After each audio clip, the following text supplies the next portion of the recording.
This is a quick demo for using the Intersection Observer API for implementing paginated lists. Not only you can use this implementation to create paginated list, but you can also create infinite scrollable lists using the Intersection API. Little bit of background on the Intersection API. Before the Intersection Observer API, the way to implement infinite loading and paginated list was to listen on the onScroll event for the scroll box. Then for every scroll box, we would look at the scroll position, and based on the scroll position, then we will decide if we want to load the items or not. But with Intersection API, things have evolved a lot. Now with Intersection API, you can have Sentinel items in your list, and you can set up observers on top of your list so that whenever the Sentinel items come into the viewport, then you call some function to load the items.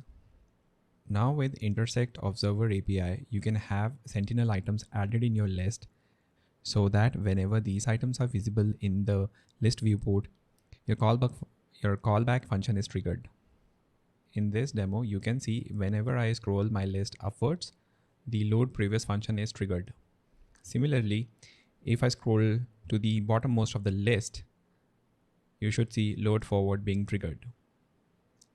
Let's see how this is implemented using Intersection API.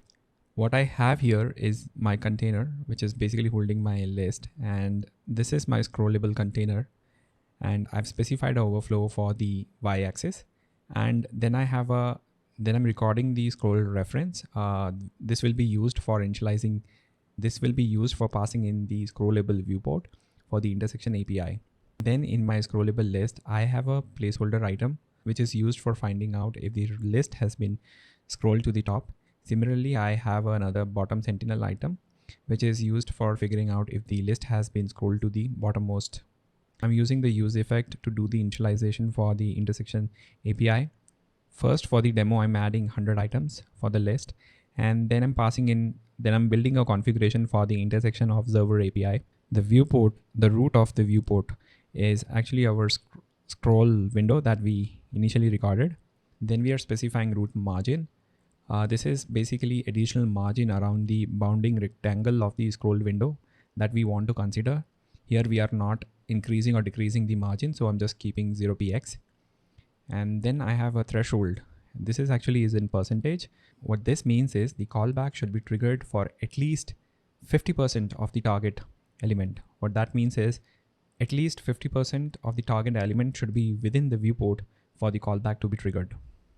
With that configuration, then I'm initializing the Intersection Observer. I'm specifying the callback and also the configurations. Once the API is configured, I'm connecting it with my top placeholder item, and then I'm also connecting it with my bottommost item. And during unmounting, I'm calling the observer.disconnect. Let's quickly see the implementation for the callback. So here I have the on sentinel intersect callback.